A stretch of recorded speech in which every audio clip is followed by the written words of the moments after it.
बॉलीवुड के दिवंगत अभिनेता अमजद खान फिल्मों में अपने विलेन के किरदार के लिए जाने जाते रहे हैं। हालांकि खुद अमजद खान को बॉलीवुड का विलेन कहलाना पसंद नहीं था। वो अक्सर खुद को इंडस्ट्री का विलेन कहे जाने पर नाराज हो जाया करते थे। हिंदी फिल्म जगत के ये नामी सितारा कम ही उम्र में इस दुनिया को अलविदा कह गए थे।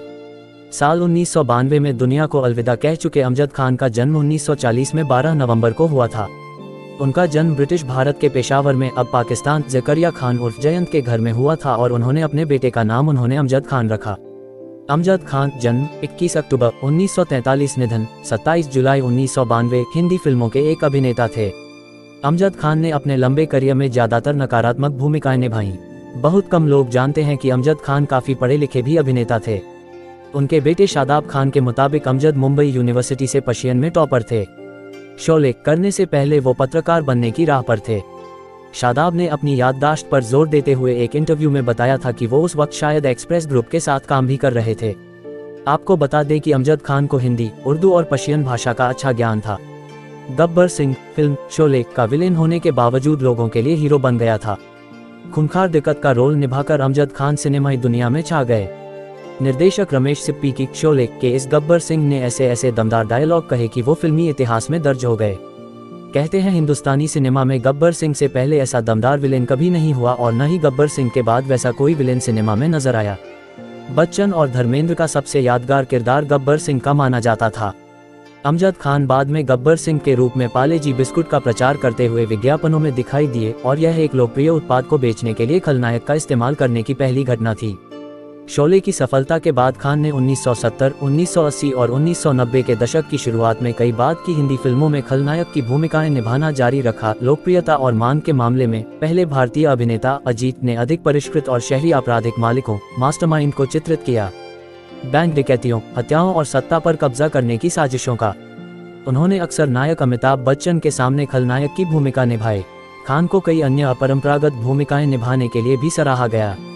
सत्यजीत रे द्वारा निर्देशित, समीक्षकों द्वारा प्रशंसित फिल्म शतरंज के खिलाड़ी 1977 में खान ने असहाय और भ्रमित राजा वाजिद अली शाह की भूमिका निभाई, जिनके साम्राज्य अवध को ब्रिटिश ईस्ट इंडिया कंपनी के ब्रिटिश उपनिवेशवादियों द्वारा निशाना बनाया जा रहा है।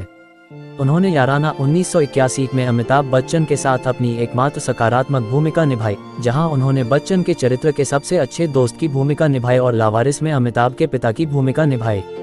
कला फिल्म उत्सव 1984 में उन्होंने कामसूत्र के लेखक वात्स्यायन की भूमिका निभाई। 1988 में वह मर्चेंट आइवरी अंग्रेजी फिल्म द परफेक्ट मर्डर में एक अंडरवर्ल्ड डॉन के रूप में दिखाई दिए। उन्होंने कुर्बानी 1980 और चमेली की शादी 1986 जैसी फिल्मों में हास्य किरदार भी निभाए। 1991 में उन्होंने फिर से रामगढ़ के शोले में गब्बर सिंह की भूमिका निभाई, जो इस महान फिल्म की पैरोडी थी जिसमें अमिताभ बच्चन और देव आनंद के हमशक्ल भी शामिल थे।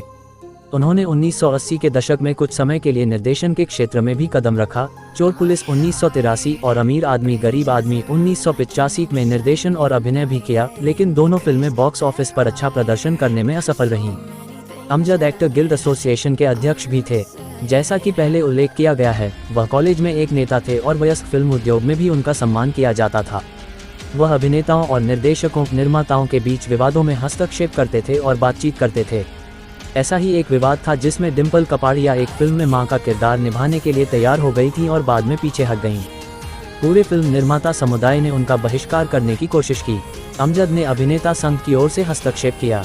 मृत्यु 1976 में बॉम्बे गोवा रोड पर उनकी एक घातक दुर्घटना हुई थी, जब एक चट्टान से बचने की कोशिश में उन्होंने अपनी कार एक पेड़ से टकरा दी थी।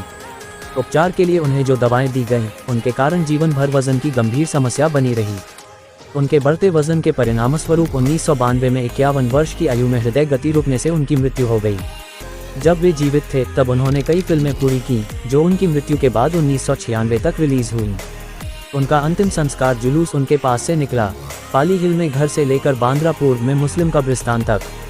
उस समय के सभी प्रमुख फिल्मी सितारों ने इसमें भाग लिया और उन्हें बांद्रा की तंग गलियों में घूमते देखा जा सकता था। दोस्तों, आज बस इतना ही। मिलते हैं किसी और वीडियो में। जब तक अपना और अपनों का ख्याल रखिए। धन्यवाद।